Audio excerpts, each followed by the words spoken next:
और कोऑर्डिनेट करेंगे। कोऑर्डिनेट समझ रहे हैं ना, तालमेल मिलाएंगे और जहाँ सवाल जवाब होगा वो डिस्कस करेंगे। डिस्कशन करना जरूरी है, कोई दिक्कत होगा आप हमसे पूछेंगे क्लास के ड्यूरेशन में। हमारा एक चैप्टर चलेगा अकाउंटिंग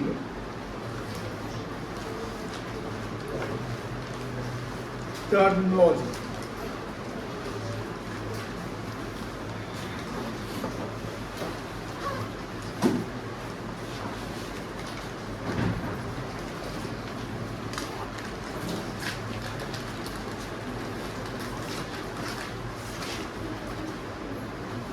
लेक्चर 1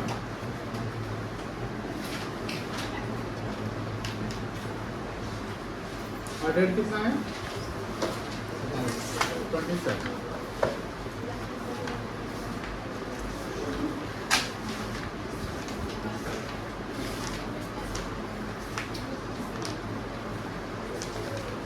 तो नोट डाउन कर लीजिए।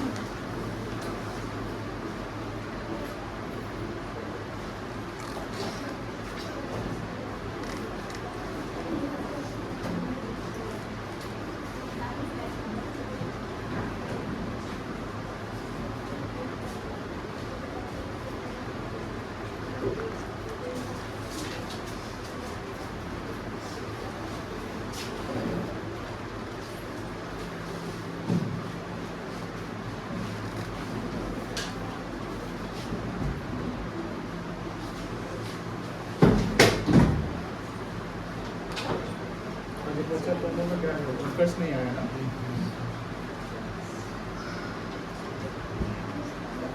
आएगा।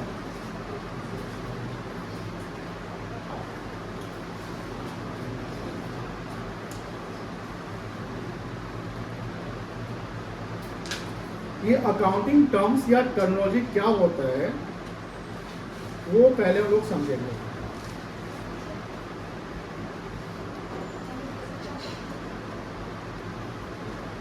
इसको समझने से पहले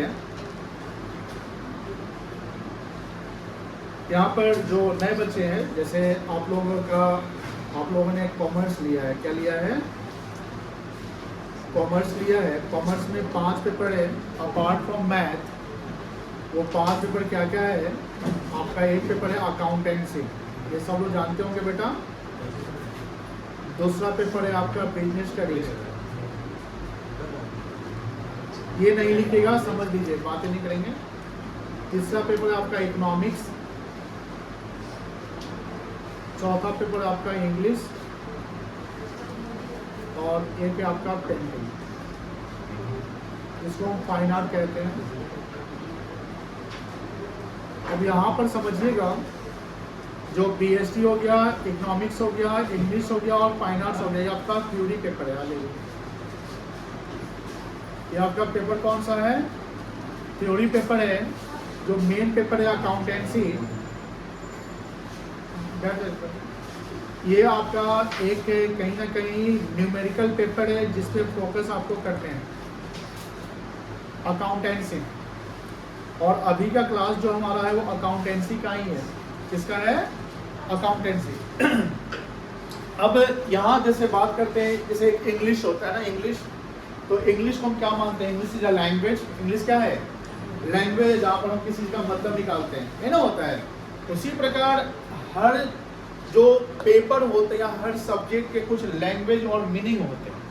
जैसे सपोज करो कि बायोलॉजी कोई पढ़ा, तो बायो में भी बहुत सारे ऐसे टर्म्स आते हैं जिसके मतलब को हमको समझना होता है, यानी उसमें बहुत सारे लैंग्वेज होते हैं जहाँ पर बायोलॉजी के टर्म्स को समझना होता है। कोई केमिस्ट्री देख रहा है तो उस केमिस्ट्री में पूरा लैंग्वेज होता है कि उसका क्या मतलब होता है, कुछ आइडेंटिफिकेशन के लिए कोई सिंबल होता है, उसका क्या क्या मीनिंग होता है। मैथ के सिंबल होते हैं, उसके क्या मतलब होते हैं, होता है, समझते हैं ना। उसी प्रकार अकाउंट्स जो होता है, अकाउंट्स जहां हम अकाउंटिंग करते हैं बिजनेस ऑर्गेनाइजेशन का, इसका करते हैं बिजनेस ऑर्गेनाइजेशन का, उस बिजनेस ऑर्गेनाइजेशन का जो बिजनेस ऑर्गेनाइज्ड वे में वर्क करता है। किस वे में, ऑर्गेनाइज्ड। ऑर्गेनाइज्ड का मतलब ये हुआ कि जो small businessman like small vendor, जो स्ट्रीट वेंडर हो गया, आपका छोटा किराना दुकानदार हो गया, छोटा सब्जी वाला हो गया, ये सभी बिजनेस ही कर रहे हैं, बट ये ऑर्गेनाइज बिजनेस नहीं है, ये क्या है, अनऑर्गेनाइज्ड है। ये क्या है बेटा, अनऑर्गेनाइज्ड है। अनऑर्गेनाइज्ड का मतलब कि ये लोग भी अपना हिसाब किताब रफली रखते हैं, रफली समझते हैं ना, एक पेज में अपना लिख लेते हैं, कॉपी डायरी मेंटेन करते हैं। वो साल के अंत में 31 मार्च को उनका कोई बुक्स क्लोज होता नहीं है। वो उससे पूछोगे साल में कितना प्रॉफिट कमाया, तो बोलेगा भाई कोई डेटा ही नहीं है, खाली हिसाब लिखा हुआ, उधारी खाते वाले का चलता है, पूरा डेटा नहीं, कैश में जो खरीदना था उसका हिसाब नहीं लिखते। वो लेनदेन में अपना हिसाब रखता है कि जो जहां उधारी चल रहा है यानी क्रेडिट ट्रांजैक्शन चल रहा है वहां पर अकाउंटिंग करते हैं, वहां पर हिसाब रख देते हैं। But it is not the proper way of accounting. But government को इससे कोई लेना देना भी नहीं है। लेकिन जो लार्ज स्केल की जो ऑर्गेनाइजेशन होती है, यानी कोई सोल ट्रेडिंग में बड़े स्केल पे बिजनेस करता है, कोई पार्टनरशिप बड़े स्केल पे बिजनेस करता है, कोई ज्वाइंट वेंचर हो गया, कोई कंपनी हो गया, बड़े स्केल पे बिजनेस करता है, तो कंपनी गवर्नमेंट को कहीं ना कहीं इनसे टैक्स का एक्सपेक्टेशन रहता है। किस चीज का एक्सपेक्टेशन रहता है, टैक्स का ही, गवर्नमेंट को टैक्स रेवेन्यू मिले। अब टैक्स जो हम कैलकुलेट करते हैं वो प्रॉफिट पे कैलकुलेट करते हैं। किस पे कैलकुलेट करते हैं, प्रॉफिट पे। और प्रॉफिट बिजनेसमैन कैसे लाएगा, जब हम रेवेन्यू को यानी जो इनकम हुआ उसको और एक्सपेंस हुआ उसको एडजस्ट कर लेंगे तो हमारा एक रिजल्ट आता है प्रॉफिट, और उस प्रॉफिट पे गवर्नमेंट क्या करती है, टैक्स चार्ज करती है। ये सारे चीज अकाउंटिंग में होते हैं, बट अकाउंटिंग में बहुत सारे ऐसे टर्म्स होते हैं जिसको समझना पहले जरूरी है। अगर हम उस टर्म को नहीं समझेंगे तो फिर अकाउंटिंग के प्रोसेस को, अकाउंटिंग का जो प्रोसेस होता है उसको हम आइडेंटिफाई नहीं कर पाएंगे, उसको हम समझ नहीं पाएंगे। That's why we have to study the terms of accounting, that is called accounting terminology. This is the language of accounting, this is the language of accounting, this is the language of finance, जहाँ बहुत सारे word होते हैं जिसको समझना होता है। आपने बहुत सारे वर्ड ऐसा सुना भी होगा, जैसे शेयर्स, शेयर सुना होगा, आप इक्विटी सुने होंगे, आप प्रॉफिट सुने होंगे, आप रेवेन्यू सुनते होंगे, लॉस सुनते होंगे, समटाइम एसेट सुनते होंगे, लाइबिलिटी सुनते होंगे, कैपिटल सुनते होंगे, ड्राइंग सुनते होंगे, बहुत सारे अकाउंट, ये सब अकाउंटिंग लैंग्वेज या अकाउंटिंग टर्म्स है जो अकाउंट्स में ही यूज होते हैं। अगर आप कोई केमिस्ट्री का कोई क्लास मान लो कि जैसा हो सकता है इसमें कोई ऐसा बच्चा हो जो 4 दिन साइंस लिया होगा, 4 दिन साइंस का किया होगा, समझने बाद फिर कॉमर्स में डाइवर्ट हो गया होगा। ऐसे कुछ स्टूडेंट होते हैं, सब जगह होते हैं। कॉमर्स वाले भी हमारे कुछ 1-2 बच्चे 1-2 दिन कॉमर्स किए, उसका पता चला कि वो साइंस ले लिया, ऐसा होता है। अब मान लो कि वो साइंस का भी क्लास करके आया भैया, किया होगा 10th में भी, तो केमिस्ट्री में भी देखा होगा कि केमिस्ट्री में ये सब वर्ड यूज नहीं होते हैं क्या, नहीं ना, वहाँ उसके अलग टर्म्स होते हैं। That is called accounting terminology. एक कॉन्सेप्ट का सार समझ चुके हैं, यानी जो चैप्टर इसका समरी समझ चुके हैं कि accounting terminology what, accounting terminology is financial language where we study about the terms of accounting, जो डिफरेंट टर्म्स यूज होते हैं, इसको हम अकाउंटिंग टर्मिनोलॉजी कहते हैं। कोई दिक्कत नहीं है, लिखिए इसकी meaning.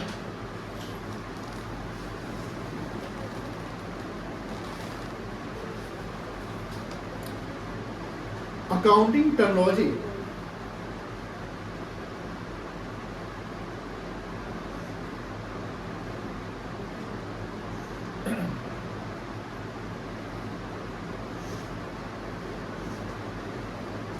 is the language of finance or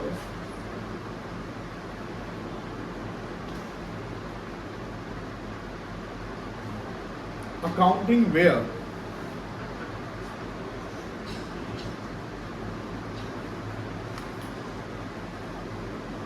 we use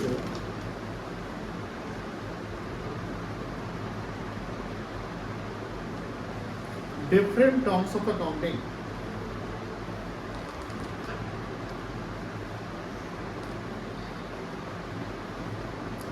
in our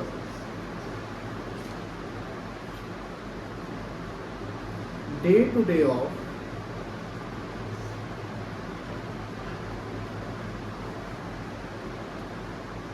business life.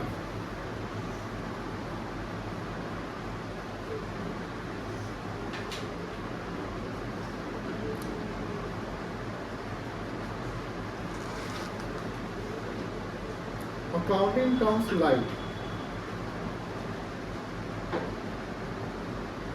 assets,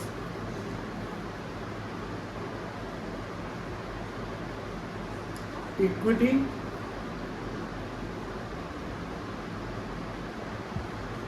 capital,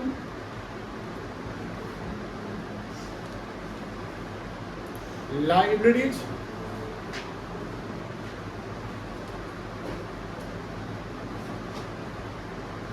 revenue, expenses, profits, losses, etc. are used while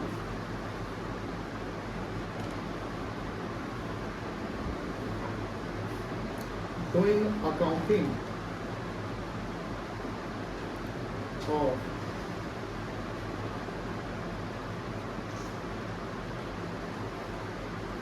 business entity.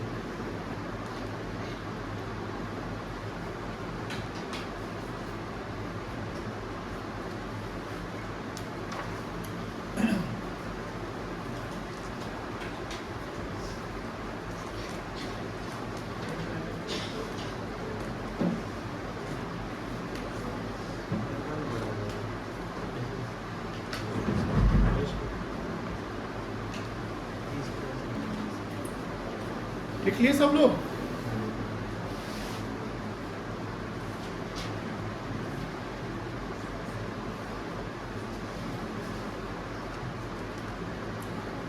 Accounting term is the language of finance. क्या है ये? Language of finance of accounting, where we use different terms of accounting in our day to day of business life. Day to day life नहीं, day to day what? Business life, जहाँ हम accounting करते हैं. Accounting terms like assets, ये हमको समझना है. पूरा क्लास आपको एसेट्स नहीं खत्म हो जाएगा. मतलब ये जो टर्मिनोलॉजी है यहाँ पे चलेंगे 4-5 क्लास. इक्विटी, इक्विटी क्या होता है? ये सब बिजनेस टर्म्स में यूज होता है. कैपिटल क्या होता है? लायबिलिटीज क्या होता है? रेवेन्यू क्या होता है? एक्सपेंसेस क्या होता है? प्रॉफिट्स क्या होता है? लॉसेस क्या होता है? Etcetera are use while doing accounting of the business entity. अब सबसे बड़ी सवाल है कि सर बिजनेस एंटिटी क्या होता है? Business entity means the organisation who doing business. Business entity means the organisation who doing business, and business includes trade and service. Business includes goods and service. जहाँ ट्रेड जो होता है goods का करते हैं और जो ट्रेड को सपोर्ट करता है वो सर्विस कहलाता है. जैसे एडुकेशन, टीचिंग इंडस्ट्री क्या आएगा? सर्विस में आएगा. बैंकिंग किस में आएगा? सर्विस में आएगा. ट्रांसपोर्टेशन किस में आएगा? सर्विस में आएगा. इंश्योरेंस सर्विस में आएगा. तो ये सब सर्विस में आएगा. बट ये बिजनेस सर्विस जहाँ इनका भी हमको अकाउंटिंग करना होगा. और ट्रेड कहाँ होगा? जहाँ फिजिकल जो आर्टिकल और थिंग्स होते हैं, जैसे ये आर्टिकल थिंग्स कहलाएगा. कमोडिटी जो फाइनल गुड्स हैं, तो गुड्स का जो हम एक्सचेंज करते हैं, किससे एक्सचेंज करते हैं? तो आप जो अभी अपने वर्ड्स में आके फाइनल गुड्स या फिनिश गुड्स है, तो सर सिर्फ फिनिश गुड्स का ही ट्रेड होता है? नहीं, ट्रेड बहुत सारी चीज़ों का, रॉ मटेरियल्स का भी ट्रेड होता है. कोई सप्लायर सिर्फ रॉ मटेरियल से सप्लाई कर रहा होगा, हो सकता है ना. तो यहाँ ट्रेड मतलब exchange of goods like raw materials, finished goods, etc. Service means exchange of services, and goods and services जहाँ exchange हो रहा है in terms of what? In terms of money. तो जहाँ मनी इन्वॉल्व है वहाँ अकाउंटिंग करेंगे. अगर सर गुड्स के बदले में गुड्स एक्सचेंज कर रहे हैं जहाँ मनी इन्वॉल्व नहीं है या उसका मनीज वर्थ नहीं निकालते हैं. मनीज वर्थ का मतलब जैसे मान लीजिए ये क्या है आपका? ये गुड्स है ना. अब इसकी कोई प्राइस होगी, मान लो इसकी प्राइस 50 रुपये है. इसका अकाउंटिंग जब करोगे तो इसका ये लिख दोगे, ये कोई भी आइटम मान लो ये स्टेशनरी आइटम है. क्या है आइटम? इसकी वैल्यू 50 रुपये मान लो है, तो हम 50 रुपये का अकाउंटिंग कर लेंगे. लेकिन मान लो कि ये मेरे पास ये एक क्या है, इसको स्टेपलर कहते हैं ना. ये स्टेपलर है और आपके पास एक कॉपी है, और हम क्या किए, हम दोनों एक्सचेंज कर लिए आपस में, जहाँ बिजनेस में कोई रिलेशन नहीं है. मेरे पास 2 स्टेपलर था, हमने आपको एक स्टेपलर दे दिया, आपका एक्स्ट्रा एक कॉपी था वो आप हमको दे दिए. अब इस स्टेपलर की प्राइस और उस नोटबुक की प्राइस क्या सेम मानी जा सकती है? ऐसे तो वर्थ में निकालने तो हो सकता है 2, 4, 5, 10 रुपए का अंतर पड़ सकता है. बट हमने क्या किया कि चलो ठीक है एक्सचेंज कर लो. तो where there is money not involve there will be no accounting. ये बार्टर है। ये क्या है बेटा? बार्टर। लेकिन जो वर्ल्ड में कॉमर्शलाइजेशन जो हुआ, कॉमर्शलाइजेशन समझ लेना, समय के अनुसार लोगों के नीड एंड वांट्स बढ़े, लोगों के मन में लालच बढ़ा। क्या बढ़ा? लालच। ये लालच भी तो होता है। और ये सब चीज जहाँ पर लोगों के नीड एंड वांट्स, डिजायर बढ़ते गए, उस डिजायर को पूरा करने के लिए मनी का इवोल्यूशन हुआ। जहाँ मनी आ गया, अब मनी जब इन्वॉल्व हो गया तो आपको उसका हिसाब किताब रखना है, और हिसाब किताब रखने के लिए हमको क्या करना पड़ेगा? अकाउंटिंग करना पड़ेगा। क्या करना पड़ेगा? अकाउंटिंग। तो पहले अकाउंटिंग से पहले हमको समझने कि अकाउंटिंग के टर्म्स क्या है। अकाउंटिंग करने से पहले क्या समझते हैं हमको? अकाउंटिंग के टर्म्स क्या है, क्या किसको क्या कहते हैं। एंड देन जब हम ये टर्मिनोलॉजी पढ़ लेंगे 3-4 क्लास में, देन हम लोग पढ़ेंगे डेबिट और क्रेडिट के नियम। अभी हम लोग डेबिट क्रेडिट के नियम नहीं पढ़े, रूल्स पढ़ेंगे। एंड देन आगे अकाउंटिंग का प्रोसेस करेंगे। अकाउंटिंग के प्रोसेस में जर्नल आएगा, लेजर आएगा, एंड देन ट्रायल बैलेंस आएगा, फिर फाइनलाइजेशन करेंगे। तो पहले हम लोग को टर्म समझना है।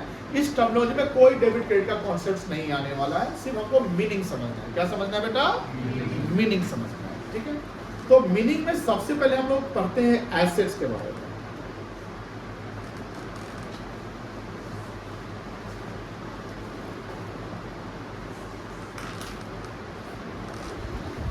एसेट्स क्या पढ़ते हैं इसको? A for assets. A for school में बचपन में पढ़ा था, ए फॉर एप्पल पढ़ाया था ना। अब आप लोग आए कॉमर्स फाइनेंस में, तो ए फॉर क्या पढ़ेंगे? A for assets. एसेट्स को हम दूसरे नाम से जानते हैं, जिसका नाम है प्रॉपर्टी। और हिंदी में क्या बोलेंगे हम उसको? संपत्ति। संपत्ति। अब संपत्ति, प्रॉपर्टी या एसेट्स का मतलब क्या होता है?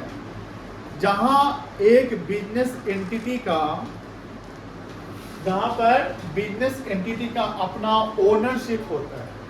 बिजनेस एंटिटी का अपना क्या होता है? ओनरशिप होता है। समझिए, जैसे मान लो यहाँ पर एसेट्स को पहले समझ लो कि एसेट्स किसको एसेट्स कहेंगे, किसको एसेट्स नहीं कह सकते। जैसे मान लो यहाँ पर मिस्टर धनी राम है,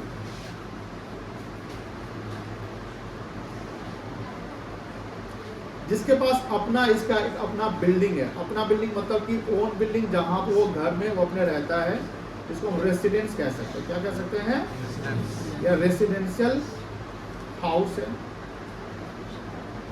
और इस बिल्डिंग को बनवाने में उसको लगभग 75 लाख रुपीज लगे, जिसमें उसका फैमिली रहता है। धनीराम का अपना घर है, जिसका वैल्यू कितना है? 75 लाख। अब धनीराम इसका मेंटेनेंस कॉस्ट करेगी, मेंटेनेंस करवाएगा, सब कुछ करवाएगा ना, हर महीना हर साल करवाते रहेगा। धनीराम के पास फंड भी है, इसके पास 1 करोड़ रुपए भी है।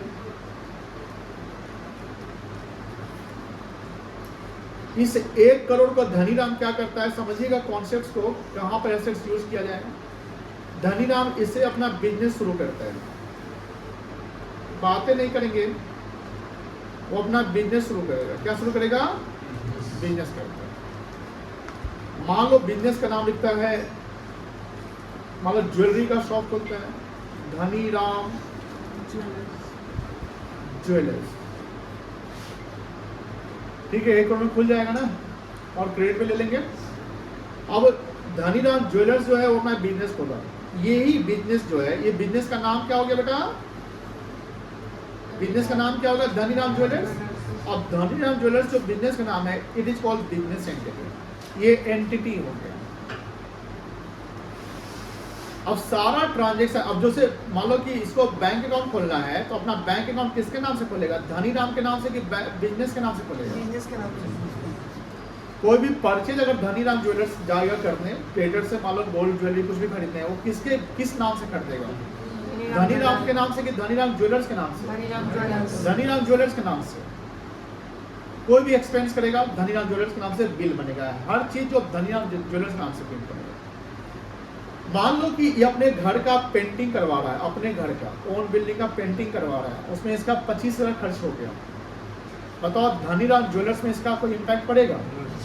नहीं पड़ेगा। अगर आप पर्सनल कोई एक्सपेंडिचर करते हैं तो उसका इम्पैक्ट आपके बिजनेस पे इम्पैक्ट नहीं पड़ेगा। अब बात हो रही है कि धनीराम ज्वेलर्स जो बिजनेस किया ना, तो यहाँ पर इसने यहाँ भी अपना एक बिल्डिंग अपना खरीद लिया। तो बिल्डिंग का वैल्यू था मान लो 35 लाख रुपए। कितना बिल्डिंग का वैल्यू था? 35 लाख। ये बिल्डिंग खरीद लिया 35 लाख में। धनीराम उसमें फर्नीचर वगैरह सेट करवाया। क्या सेट करवाया? फर्नीचर 5 लाख रुपए का फर्नीचर था मान लो।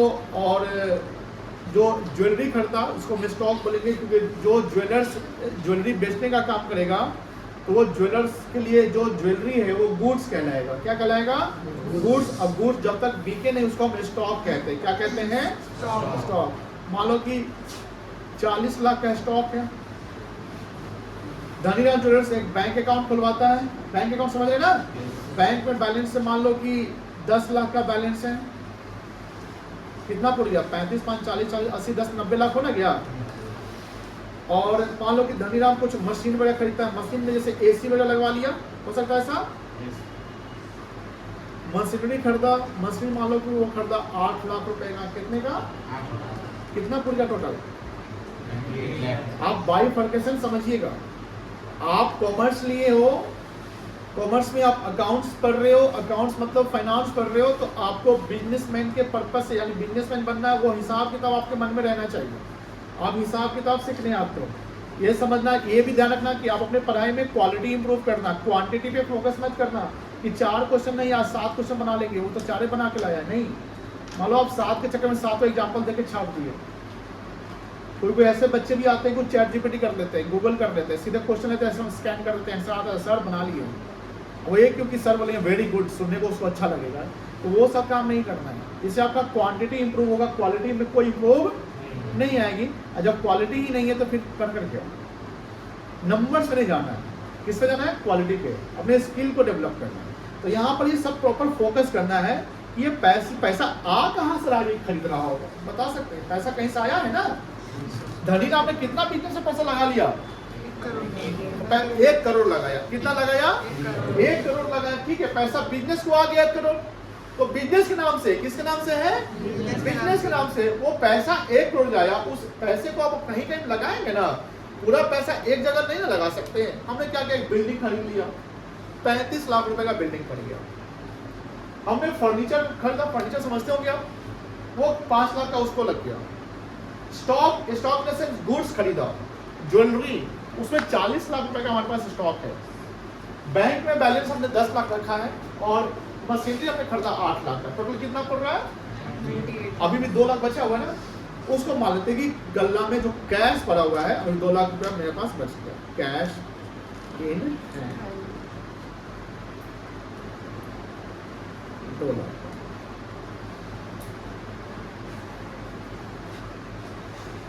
इसकी पूरी वैल्यू कितनी है?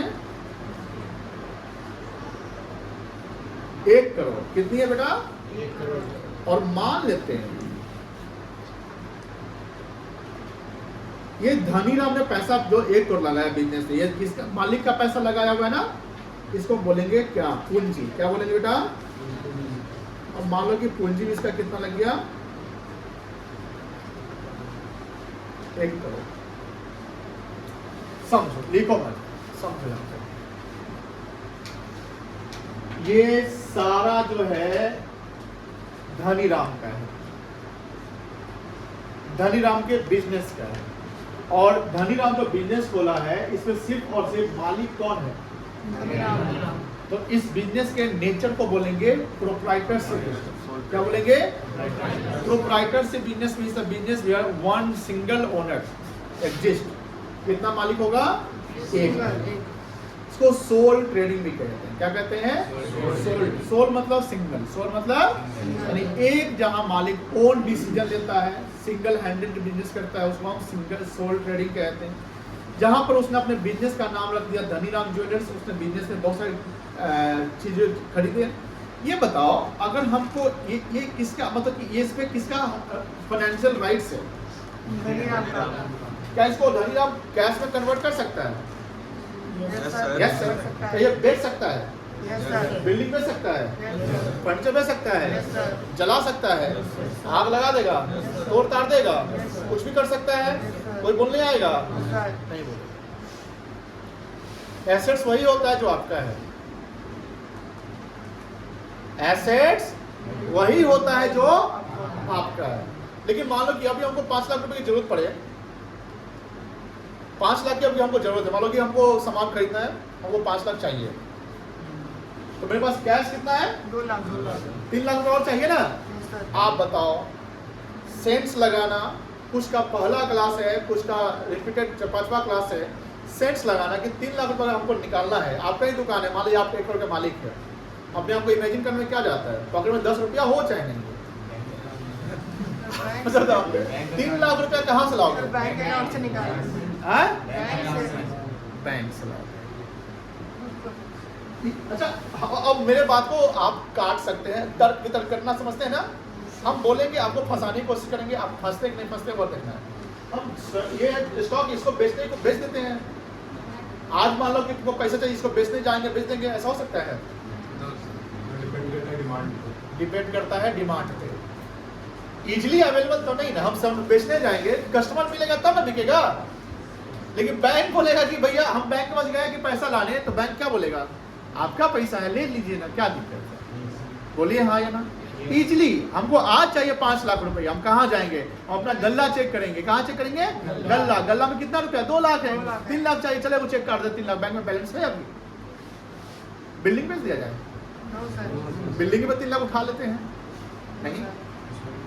आप बताइए, जो इजीली कैश में कन्वर्टेबल हो या जो शॉर्ट टर्म पीरियड में, टर्म मतलब ड्यूरेशन, टर्म मतलब क्या होता है? ड्यूरेशन। शॉर्ट टर्म पीरियड में जो इजीली कैश में कन्वर्टेबल या जो चेंज वैल्यू होता है, यानी वैल्यू जो डेली कभी बढ़ भी जाएगा और कभी घट भी जाएगा। बताओ कौन सा वैल्यू डेली के अनुसार घट और बढ़ सकता है? पता है, कैश में घट बढ़ सकता है? यस सर, अभी जैसे हमने बोला 5 लाख की जरूरत, हम 2 लाख इधर से निकाल लिए, लेकिन आप सोचते हैं कि सर ऐसा करिए ना, यहाँ से 1 लाख निकालिए ना सर, गल्ला पूरा खाली रखिएगा, अच्छा नहीं लगता है, 1 लाख यहाँ से निकालिए, 4 लाख यहाँ से निकाल लीजिए, बोलिए हाँ ना, सेंस लगा सकते ना। ये भी कॉमन सेंस है कि अगर 2 लाख रुपया कैश है तो पूरा 2 का 2 मत दे दो, कुछ अपने पास रखो, इमरजेंसी फिर कोई जरूरत पड़ गया, बैंक में पैसा वहां से उठा लो। तो ये आपका डे अनुसार डे बाई डे चेंज होगा ना, कभी बढ़ भी जाएगा, कभी डे बाई डे। स्टॉक भी daily day by day change हो सकता है। हम दुकान खोलेंगे तो कस्टमर नहीं आएगा, ऐसे तो कि दिन भर में कस्टमर नहीं आए, हो सकता है मान लो कि इतना दिन खराब है कि आज कस्टमर नहीं आएगा, डेली दिन खराब नहीं हो जाएगा, कभी तो कभी कस्टमर आवे नहीं करेगा। तो ये भी आपका क्या है, शॉर्ट टर्म पीरियड में क्या होगा, स्टॉक चेंज होगा। चेंज होगा मतलब बढ़, खरीदेंगे तो बढ़ जाएगा स्टॉक, बोलो खरीदेंगे तो स्टॉक क्या हो जाएगा, बढ़ जाएगा, बेचेंगे तो स्टॉक में क्या घट जाएगा। स्टॉक मतलब जो गुड्स, जो सामान आपका पड़ा हुआ है दुकान में, ठीक है। लेकिन ये क्या डेली चेंज होगा इसका वैल्यू? अब डेली पूछे जाओगे आज बिल्डिंग का क्या भाव चल रहा है, इसे थोड़ी होता है। आपने लैंड खरीद लिया, हो गया, अब डेली आप इसके वैल्यू के आज फोन लगाया, हाँ साहब आज का क्या रेट है, शेयर मार्केट है कि डेली का शेयर का प्राइस पूछ रहे हैं कि मंडे टू फ्राइडे देख रहे हैं कि आज शेयर का क्या भाव चल रहा है। नहीं, बिल्डिंग का वैल्यूएशन है वो लॉन्ग टर्म में फिक्स रहता है। क्या रहता है? फिक्स रहता है। But all are your assets, all are your asset, जहां पर आपका ओनरशिप एग्जिस्ट करता है, जिसपे आपका फाइनेंशियल राइट्स है, जिसका आपका कौन सा राइट है, फाइनेंशियल राइट्स है। तो इसी एसेट्स को हमको समझना है। अब यहाँ से आप एक टर्म कैपिटल लिखिए, तो ये क्या एसेट्स है? नहीं, कैपिटल इज अ फॉर्म जो प्रोप्राइटर ने इंट्रोड्यूस किया बिजनेस में। अगर बिजनेस को यहाँ शट डाउन करना पड़े, बंद करना पड़े, तो हमने बोला कि बिजनेस होता है ना और बिजनेस जो ऑर्गेनाइजेशन होता है दोनों अलग होता है। प्रोप्राइटर का अगर घर का खर्चा तो घर में वो बिजनेस में नहीं लाएगा, लेकिन प्रोप्राइटर ने बिजनेस में पैसा लगाया तो पैसा किससे बिलोंग करता है? प्रोप्राइटर से ही। अगर दुकान बंद करना पड़ जाए तो पैसा किसको मिलेगा? प्रोप्राइटर को। तो बिजनेस के लिए इंटरनल लायबिलिटी, जिसको हम कैपिटल कहते हैं, क्या कहते हैं? कैपिटल। जैसे अकाउंटिंग टर्मिनोलॉजी में हमने यहाँ पर लिखा होगा, ये सारे टर्म्स बिजनेस में यूज होते हैं, अकाउंटिंग में यूज होते हैं। तो right now we are going to discuss about the assets. क्या डिस्कस कर रहे हैं बेटा? एसेट्स। तो assets mean what? The property on which the business owner has the financial rights. The property on which the business owner has financial rights. कोई दिक्कत नहीं, जिसको हम सेल भी कर सकते हैं, रख भी सकते हैं, जब तक मन करे हम उसको रख सकते हैं, जब मन करे हटा सकते हैं। वो क्या है? एसेट्स। अब एसेट्स के कैटेगरी में बात है। एसेट्स के दो कैटेगरी, जैसे आपने बोला कि सर कुछ चीज़ें डेली चेंज हो सकता है, लेकिन कुछ चीज़ें लॉन्ग टर्म चलेगा। कुछ चीज़ें हम खरीदने के लिए, सॉरी बेचने के लिए खरीदते हैं, कुछ चीज़ें जो हम यूज करने के लिए खरीदते हैं, समझ रहे? तो एसेट्स के दो कैटेगरी आ जाएंगे, एक आएगा आपका नॉन करेंट एसेट्स जिसको हम फिक्स्ड एसेट्स कहते हैं। क्या कहते हैं? फिक्स्ड एसेट, जैसे लॉन्ग टर्म के लिए यूज करते हैं, जैसे यहाँ पर फिक्स्ड एसेट में बिल्डिंग और फर्नीचर और एक ये मशीनरी आ जाएगा। लेकिन कुछ एसेट्स ऐसे होते हैं जो डे बाय डे चेंज होते हैं, जो बिजनेस से डायरेक्ट रिलेट करता है, जिसको करेंट एसेट्स कहते हैं। क्या कहते हैं? करेंट एसेट है, डेली का ट्रांजैक्शन करता हो। मान लो किसी को सैलरी देना है, तेरा कैश या बैंक चेंज हो जाएगा। रेंट देना है, कैश या बैंक चेंज होगा। अपने सामान उधार खरीदना है, मान लो क्रेडिटर को, उधार वाले को पैसा देना है, कैश या बैंक चेंज होगा। हमने सामान खरीदा तो स्टॉक में ना बढ़ गया तो ये चेंज हो जाएगा, हमने बेचा तो ये चेंज हो जाएगा। These all are related to day to day of business activity, but machinery, furniture and building जो डेली के बिजनेस एक्टिविटी से वो चेंज नहीं होता है, वो फिक्स्ड है। लेकिन हाँ, साल के अंदर इसका हम वैल्यूएशन करते हैं, जिसका हम एस्टिमेशन करते हैं बाय चार्जिंग डेप्रिसिएशन।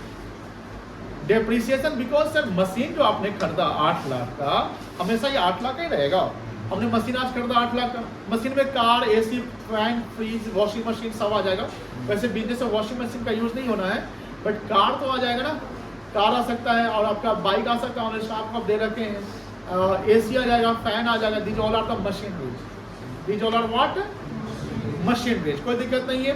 अब बात ये आ रही है कि सब ये सब चीजें हो रही है, लेकिन हमने जो चीज आज इस साल खरीदा, साल के शुरुआत में, साल के अंत में अगर हम उसको मान लो कि उसका वैल्यूएशन है, उसको बेचे, क्या सेम वैल्यू मिलेगा? नो सर, उसके वैल्यू क्या हो गए? घट जाएगा। उस डिक्लाइन वैल्यू को बोलते हैं डेप्रिसिएशन। उस डिक्लाइन वैल्यू क्या बोलते हैं? Depreciation। डेप्रिसिएशन कहते हैं। कोई दिक्कत नहीं है, नो सर। समझ गए? तो एसेट्स के कितने पार्ट हो गए आपके? दो पार्ट हो गए, एक नॉन करेंट एसेट्स और एक आपका current assets. Non current assets जो लॉन्ग टर्म यूज करते हैं, करेंट एसेट्स जो शॉर्ट टर्म यूज होता है, जो एक साल के अंदर कैश में कन्वर्टेबल या इजीली कन्वर्टेबल हो, उसको हम करंट बोलेंगे। नॉन करंट जिसको हम लॉन्ग टर्म पर्पस के लिए यूज करने के लिए खरीदते हैं। But both are our. कोई दिक्कत? एसेट्स के टर्म समझ गए ना? लिखिएगा, लिखने ना है, कहाँ से लिखना? यहाँ से ना।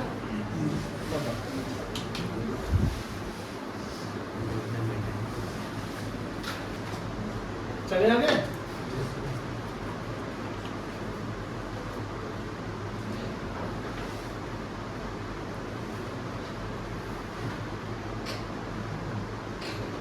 Meaning of assets.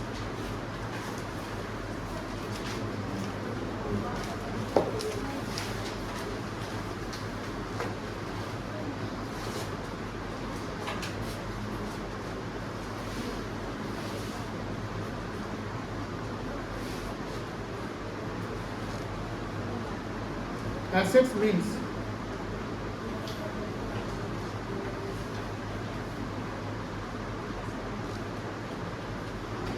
property, things or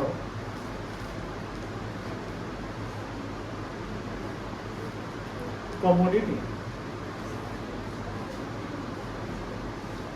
on which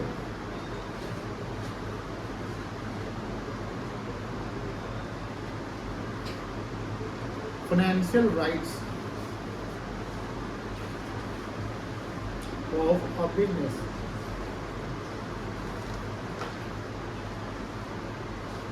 exist.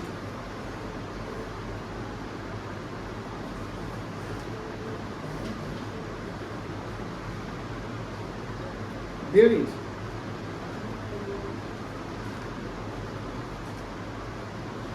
ownership of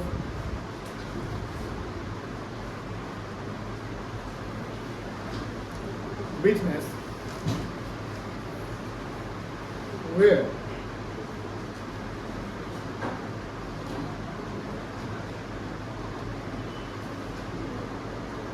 a business entity can sell or use for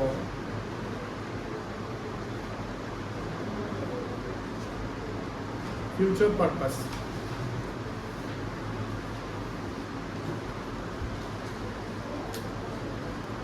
चलिए, assets means what? Property, things or article or commodity which on which the financial rights, ये word याद रखिएगा, keyword इसका है financial rights.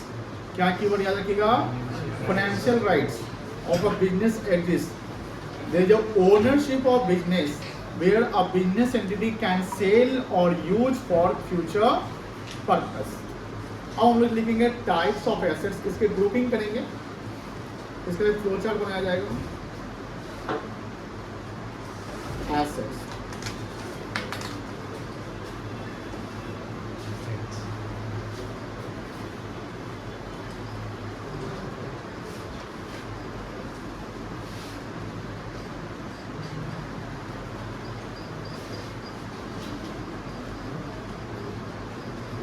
Non current assets,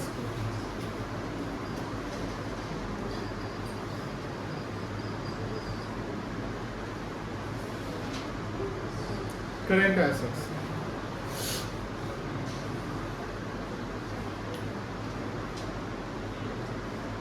इसको अब long term assets करते हैं या फिक्स्ड एसेट्स कहेंगे।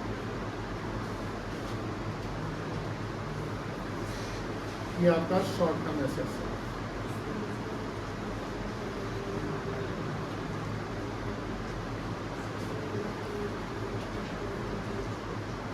इसके भी दो कैटेगरी हो गया।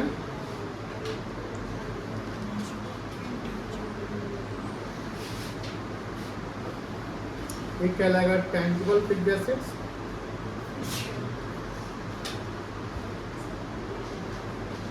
दूसरा कहलाएगा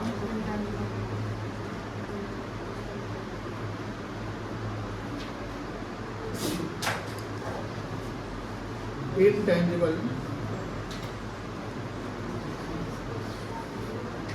fixed assets. Tangible fixed assets में क्या क्या आएगा पहले लिख लेंगे, उसका भी मीनिंग लिख लेंगे। Land and building,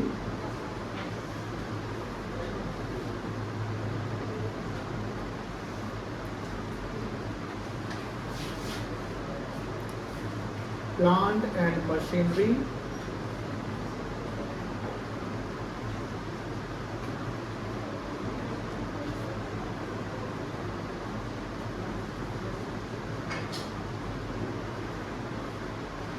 furniture and fixtures,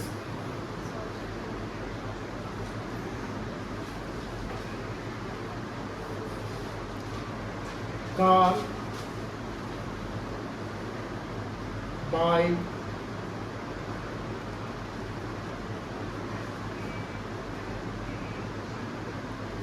ये बाहर मोबाइल चला रहा है कोई? लीजोल प्रीमिसेस एक्सेट्रा। इनटेंजिबल, इसके नाम लिख लेंगे, क्या होते हैं मीनिंग डिस्कस करने के लिए। इसमें आएगा goodwill, brand,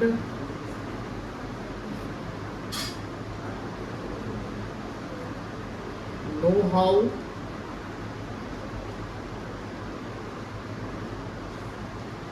copyright,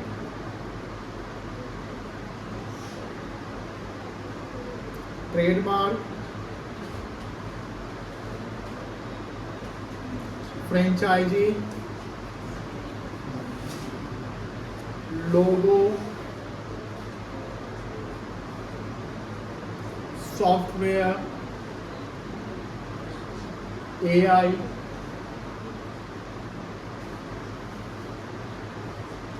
technology, apps.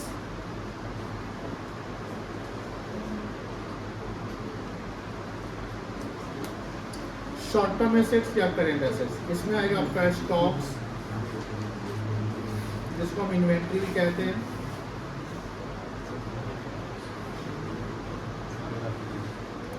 Debtors,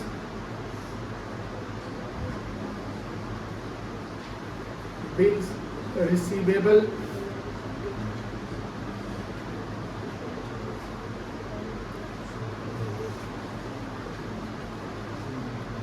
trade receivable,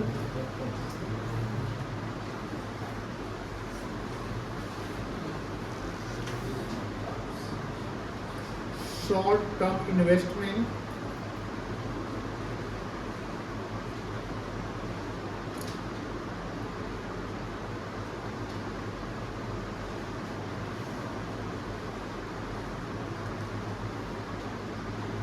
prepaid expenses,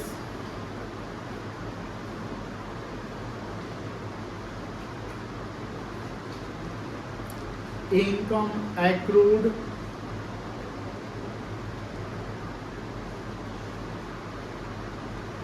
cash at bank,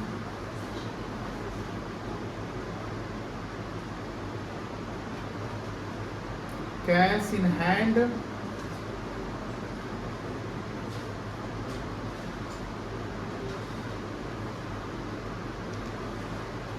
etcetera. आराम से इसके लिखिए।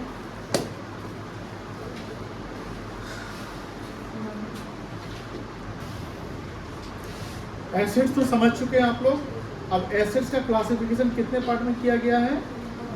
दो। एक जो करेंट एसेट्स नहीं है, तो जो करेंट एसेट्स नहीं, उसको क्या बोलेंगे? नॉन करेंट एसेट्स का दूसरा नाम क्या है? Fixed assets. और एक जो करेंट एसेट्स, करेंट मतलब चालू, जो चेंजेबल होता है, फ्लेक्सिबल होता है, जो day to day business operation के कारण वो चेंज हो जाएगा। और अगर आपको कहीं किसी को पेमेंट करना है, अर्जेंट पेमेंट करना है, लाइक सप्लायर को पेमेंट करना है, कोई सामान खरीदना है, सैलरी पेमेंट करना है, कुछ भी करना है, हम कहाँ से फंड यूज करेंगे? कहाँ से फंड उठाएंगे? करेंट एसेट्स से। यहाँ से नहीं, ये लॉन्ग टर्म पर्पस के लिए यूज होता है। इसके मीनिंग हम लोग लिखेंगे, वो नाम समझ लीजिए।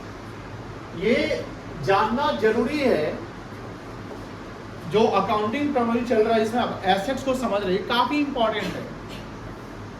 ये जब आप समझ जाओगे तो आगे का काम बहुत ही आसान होगा, क्योंकि सारे कहानी जो शुरू होंगे ना आपके अकाउंटिंग करने के, क्या डेबिट होगा, क्या क्रेडिट होगा, वगैरह वगैरह, क्या लेजर बनेगा, क्या बैलेंस शीट में जाना वगैरह, ये सारा यहीं से यूज होने वाला है। तो ये जो क्लासेस जो अभी चल रहे हैं या चल रहे हैं, अभी चलेंगे फ्यूचर में, ये काफी इंपॉर्टेंट है। This is the base of accounting. This is the base of accounting. Without this, you can't understand properly accounts. समझ लोगे, बिना इसके समझ जाओगे, बट कंफ्यूजन बना रहेगा, हमेशा मन में एक डाउट रह जाएगा। इसका ओरिजिनेशन, इसका मतलब ये नहीं होता है कि जो रूट स्टडी होता है, बेसिक्स, उसमें प्रॉब्लम रहेगा। इसको समझना जरूरी है। एसेट्स में हमने बताया कि जो एसेट्स को, जो नॉन करेंट एसेट्स है, जिसको हम फिक्स्ड एसेट कहते हैं, जिसका यूज हम लॉन्ग टर्म पर्पस के लिए करते हैं, जिसमें एक एसेट जिसको हम टेंजिबल के कैटेगरी में डाले हैं। नॉन करेंट को भी दो भाग में बांट दिया। नॉन करेंट को कितने भागों में बांट दिया? दो भागों में बांटा है, एक टेंजिबल और एक इनटेंजिबल। टेंजिबल मींस दो assets which is visible in nature. Visible देख सकते हो, जो जिसको हम देख सकते हैं, जिसको हम छू सकते हैं, जिसको हम मूव करा सकते हैं, या इमूवेबल हो, जिसका फिजिकल एग्जिस्टेंस होता है। जैसे ये सब फिजिकल, इसका फिजिकल एग्जिस्टेंस है, तो this is the tangible fixed assets. Why tangible fixed asset? Because I am using this phone for long term purpose since 2017। अब 2017 से हम यूज करते, इसको हमने खरीदा, तो इसमें एक हेवी अमाउंट लगा, तो ये क्या हो गया आपका? नॉन करेंट एसेट्स में आ गया। बिजनेस में कौन सा एसेट में आ गया? ये नॉन करेंट एसेट्स। और नॉन करेंट से जब कैटेगरी करते हैं आप, तो एक कौन से आएगा? टेंजिबल में। किसमें आएगा बेटा? टेंजिबल। तो टेंजिबल जो विजिबल होता है, और इनटेंजिबल क्या हो जाएगा? उसका उल्टा, इनविजिबल। इनविजिबल मतलब कि जिसकी वैल्यू, मॉनेटरी वैल्यू, क्योंकि अकाउंट में मनी इन्वॉल्व होता है। अकाउंट में क्या इन्वॉल्व होता है? मनी इन्वॉल्व होता है। मॉनेटरी वैल्यू तो एग्जिस्ट करेगा, बट इसका कोई फिजिकल एग्जिस्टेंस ही नहीं है। जिसका कोई फिजिकल एग्जिस्टेंस नहीं है। जैसे सबसे बड़ा अच्छा इंपॉर्टेंट एग्जांपल आपका ब्रांड समझते ना? क्या ब्रांड से किसी का वैल्यू ज्यादा होता है? ब्रांड के कारण क्या कोई सामान महंगा होता है? Yes, sir. Obviously sir. Branded product and non branded product. एक ब्रांडेड कंपनी अपने प्रोडक्ट को प्रॉपर पूरा वही बना दे, नहीं उससे अपना लोगो या ब्रांड नेम हटा दे, और चाहे कि उसी वैल्यू पे बेच देते हैं। फिजिकली तो उसमें से कोई कॉस्ट कटिंग, तो रॉ मटेरियल कोई कटिंग नहीं हुआ। मान लो एप्पल अपना आईफोन बनाता है और उसमें से आईफोन का ब्रांड हटा दे, फोन के फीचर में कोई कमी होगा? नो सर जोन का यूज तो प्रॉपर होगा, सारा फैसिलिटी फीचर जो भी सर्विस है सब होंगे, बट जो आप जो दिखाना चाहते हो, आप एज ए कस्टमर सोसाइटी को दिखाना चाहते हो कि मेरे पास ये है और वो चीज़ ही नहीं दिख रहा है, तो मतलब क्या है? वो प्रोडक्ट आप खरीदो वो उस प्राइस पे है, एज ए कस्टमर कोई खरीदेगा? नो सर नहीं कर देगा, उसको लगेगा कि नॉन ब्रांडेड है। तो ब्रांड जिसका फिजिकल एग्जिस्टेंस तो नहीं है बट इसकी मॉनेटरी वैल्यू एग्जिस्ट करती है, due to brand the product value has increases and not only the brand, the all other terms which have no physical existence but a value exist, like franchisee। हमने कहीं franchise भी लिखा है, हम सबको समझाएंगे। मतलब समझिए कि बाद में आप कहीं जाओ किसी कॉम्पिटिटिव वर्ल्ड में किसी से, तो वहां पर आपको दिक्कत ना हो, समझाओ प्रॉपर ठेठ भाषा में, चाहे जैसे को समझाओ कि हाँ फ्रेंचाइजी का ये मतलब होता है, दैट्स व्हाई ये इंटेंजिबल होता है, इसके वैल्यू एग्जिस्ट करते हैं। आप हमारे यहाँ से पढ़ रहे, हमारे स्टूडेंट हैं, आप कहीं भी जाए एक चैलेंज क्रिएट करो सामने वाले के सामने, तो कोई भी हो चैलेंज क्रिएट करो, या आपको चैलेंज मिलता है तो उसको फेस करो, ऐसा करना है। जैसे हमने बोला कि फ्रेंचाइजी का कोई फिजिकल एग्जिस्टेंस है नहीं है बट उसकी वैल्यू एग्जिस्ट करती है। आगे भी कोई जो नया कंपनी बनाता है, नया स्टार्टअप होता है, आजकल तो ढेर सारे स्टार्टअप बन रहे हैं और बंद भी हो रहे हैं, तो स्टार्टअप वाला क्या करता है? अपना फ्रेंचाइजी बेचता है। अब फ्रेंचाइजी बेचता है, जो नया स्टार्टअप होता है, जो नया चलता है, तो अपना फ्रेंचाइजी कॉस्ट 2 लाख 3 लाख 4 लाख रखता है ना? बोलिए हाँ है ना? अब देखो छाता चौक से कलम्बाग चौक जाओगे तो 25 को आपको फ्रेंचाइजी बोला जो है, फ्रेंचाइजी इन द सेंस की कंपनी या ऑर्गेनाइजेशन आपको नोएडा गुड़गांव दिल्ली का है, लेकिन उसका यहाँ पर भी ब्रांच है, आउटलेट है, बट उसका ओनरशिप वो नहीं ओन कर रहा है। यहाँ कोई इंसान जो है उसको पैसा दिया, उसका जो ब्रांड नेम या उसका जो लोगो या उसका सेटअप को यूज कर रहा है, इसी को ना फ्रेंचाइजी कहते हैं। अब कोई छोटा नया स्टार्ट हो तो उसने 5 लाख का फ्रेंचाइजी, जैसे एमबीए चाय वाला देख रहे हो, वो 5-7 लाख का फ्रेंचाइजी दे देता है ना। चाय सुट्टा बार हो गया, जोड़को टोड़को है, कुछ है। तो पटना की एक लड़की है, चिकन लिट्टी बनाती है, बेचती है, वो भी फ्रेंचाइजी आजकल बेचने लगी है। उसके भी 2-3 आइटम मुझे वो खोले, शायद बंद भी हो गए, नहीं चल रहा, व्हाटएवर जो भी है, लेकिन वो कितना 3 लाख 4 लाख, और उसका वैल्यू मान लो गिर जाए, उसका बीच में नहीं करते, बोलेगा चलो 5 लाख सब 4 लाख कर दिया फ्रेंचाइजी को, अब 4 लाख में ले जाए। ऐसा भी होता है कि अगर आपके ब्रांड इमेज गिरने लगते हैं तो आपकी वैल्यू भी क्या होती है? गिरने लगती है। लेकिन कोई बहुत बड़ा ब्रांड की बात करते हैं, हमको मैगडी खुलवाना है, 5 लाख लेकर जाते हैं, गेट से बाहर भगा देगा, बोलेगा कि भाई 5 लाख में तुम मैगडी का फ्रेंचाइजी लेने वाला होगा? नहीं होगा। और आपको मैगडी बोलना है, मुझे लगभग 70-80 लाख रुपए मिनिमम चाहिए। अगर स्पेस बड़ा सा लेना चाहते हो तो आपको 1 करोड़ लग जाएंगे। 1 करोड़ कितना होता है? 100 लाख रुपया होता है। 50 लाख तो बोलेगा कि हमको ही दे दो, क्योंकि आप खोल क्या रहे हैं? मैं बड़ा नाम, बड़ा पैसा, उसके फ्रेंचाइजी को ज्यादा होंगे। अगर जूडियो का शोरूम देखते हैं, जूडियो सब जगह भीड़ लगे रहता है, बच्ची सब, और उसको खोलना है 40-50 लाख चाहिए। कहने का मतलब क्या है? फ्रेंचाइजी जहाँ कंपनी आएगी, आपको अपना फ्रेंचाइजी बेचेगी, आपसे वो पैसे चार्ज करेगी, आपके जो रेवेन्यू होंगे उसमें वो अपना बोलेगा 10% 15% हमको दे दो, सारा सेटअप मेरा रहेगा। इनिशियल 6 महीना हमारा स्टाफ काम करेगा, वो आपके लोकल स्टाफ को गाइड करेगा, ट्रेंड करेगा। जब आपका स्टाफ प्रॉपर ट्रेंड हो जाएगा फिर आप अपना चलाइएगा। लेकिन हाँ, ये जो नाम यूज करेंगे, जो चीज़ें यूज करेंगे, हमारे ही प्रोडक्ट होंगे, हमारा टेक्निक होगा, हमारा नो होगा, उसके अनुसार बिकेगा। मतलब कि फ्रेंचाइजी डज नॉट मीन सामान आपको बनाने, वो सारा टेक्निक आपको कौन दे रहा है? जो मेन कंपनी है। ये सब किस में आ जाएगा आपका? इंटेंजिबल। जैसे हम ब्रांड बोला, और भी चीजें आएंगी, वो जानेंगे इसको। तो कुछ चीज जो जिसका फिजिकल एग्जिस्टेंस नहीं होता है बट उसकी वैल्यू क्या है, मॉनेटरी वैल्यू क्या है, एग्जिस्ट करती है, जिसके वैल्यू बढ़ जाते हैं, उसको हम बोलते हैं इनटेंजिबल। सर फिक्स जैसे क्यों है? क्योंकि लॉन्ग टर्म आप यूज करते हैं ना, फ्रेंचाइजी किसी का लिया 5 साल 10 साल 10 साल आपने यूज किया। इनटेंजिबल जिसका फिजिकल एग्जिस्टेंस है, जैसे ये देखो, land and building, plant and machinery, furniture and fixtures, car, bike, legal premises. These are the assets which are purchased, owned by the businessman for long-term purpose. अब मेरा एक सवाल होगा, ध्यान से सुनिएगा। यहाँ लैंड एंड बिल्डिंग जो हमने लिखा वो ओन्ड होना चाहिए। ओन्ड मतलब कि आपने खरीद लिया है, आपका अपना प्रॉपर्टी। लेकिन मान लो कि हम बिजनेस शुरुआत करते हैं और मेरा अपना प्रॉपर्टी नहीं, हम रेंटेड प्रीमिसेस में काम करते हैं, ऐसा हो सकता है ना? हमने बिजनेस में मतलब रेंट पर ले लिया, तो बताओ वहाँ लैंड एंड बिल्डिंग, वहाँ तो लैंड एंड बिल्डिंग में बिजनेस कर रहे हैं ना, बट क्या वो लैंड एंड बिल्डिंग आपका एसेट्स माना जाएगा? नहीं मानिएगा। ओनरशिप आपका है कहाँ? जहाँ आपका ओनरशिप हो जाए ना वही ना आपका एसेट्स होगा। से सिंपल है, तो ज़्यादा टेंशन वाला चीज़ नहीं लेना है। हमने मान लो कि बिजनेस कंस्ट्रक्शन करने के लिए हमने जेसीबी मशीन सबको हायर किया। हायर मतलब भाड़ा पे लिया, रेंट पे लिया, तो क्या वो हमारा एसेट्स कहलाएगा? नहीं कहलाएगा। दूसरी बात कि जो ये आपका ओन्ड है लॉन्ग टर्म यूज के लिए, that's why tangible fixed assets हो गया। लेकिन मान लो हम रियल एस्टेट का बिजनेस करते हैं, डिस्कस करिए, बातें करेंगे, समझ में आएगा। मैं कौन सा बिजनेस कर रहा हूँ? मैं कौन सा बिजनेस कर रहा हूँ? Real estate. रियल एस्टेट समझते हैं क्या होता है? जमीन से रिलेटेड होता है। उसमें क्या काम होता है रियल एस्टेट डेवलपर का?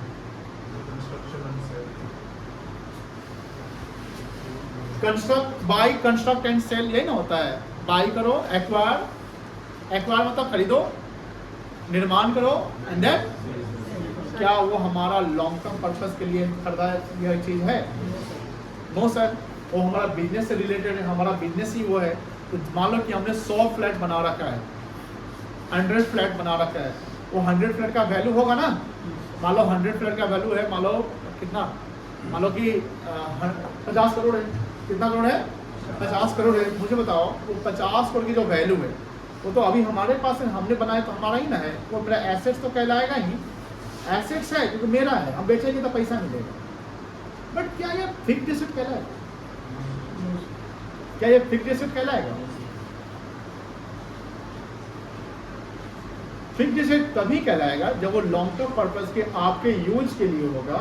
आपने चूंकि बनाया है बेचने के लिए, ये आपका फिक्स्ड एसेट नहीं कहलाएगा, ये आपका करेंट एसेट्स कहलाएगा। क्या कहलाएगा?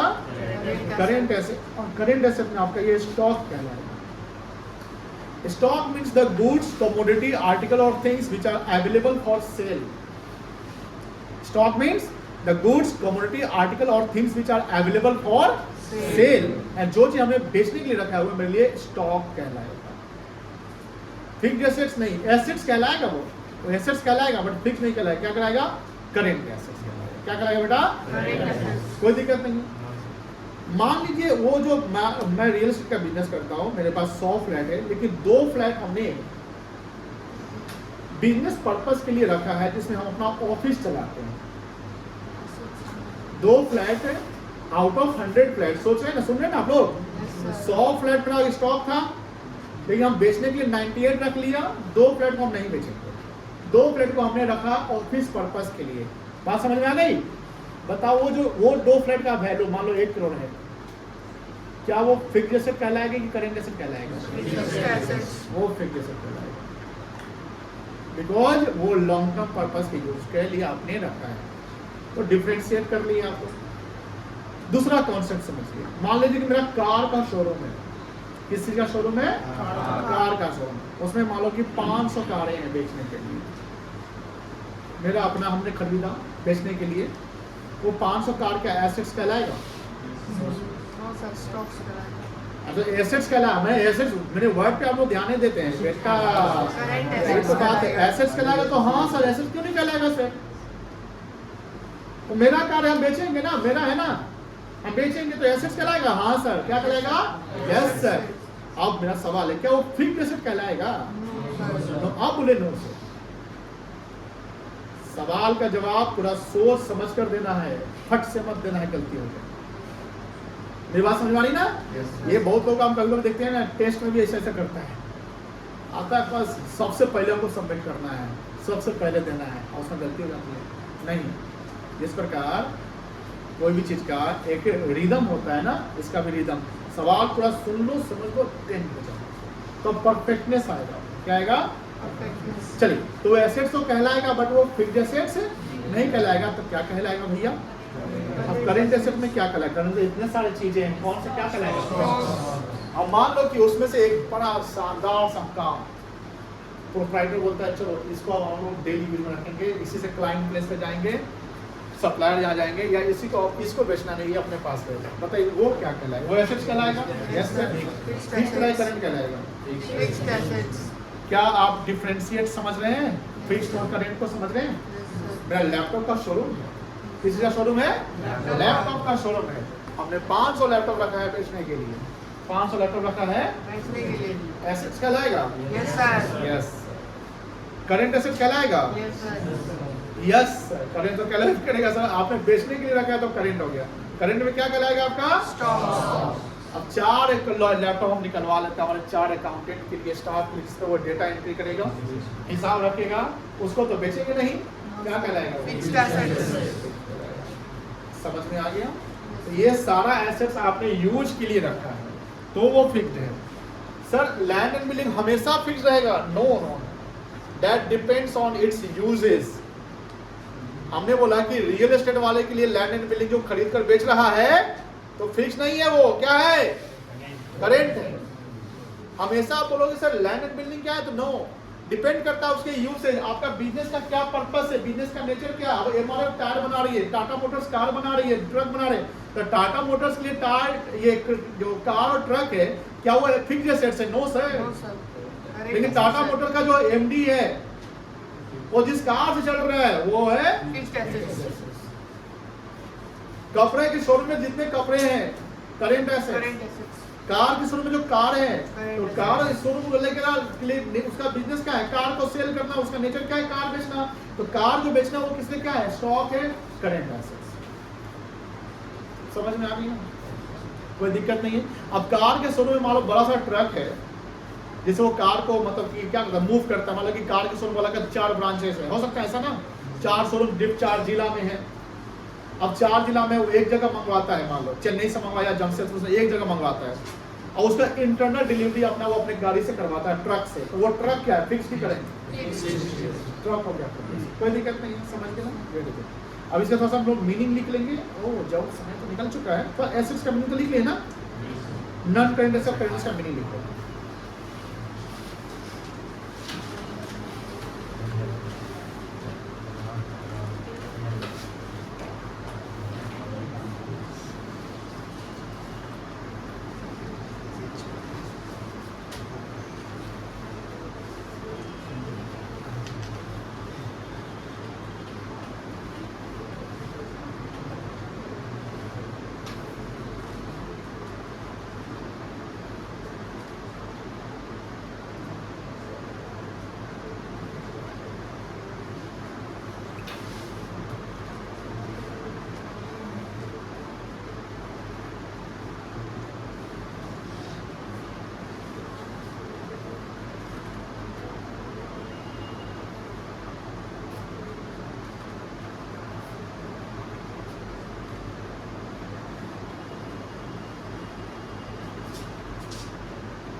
हो गया।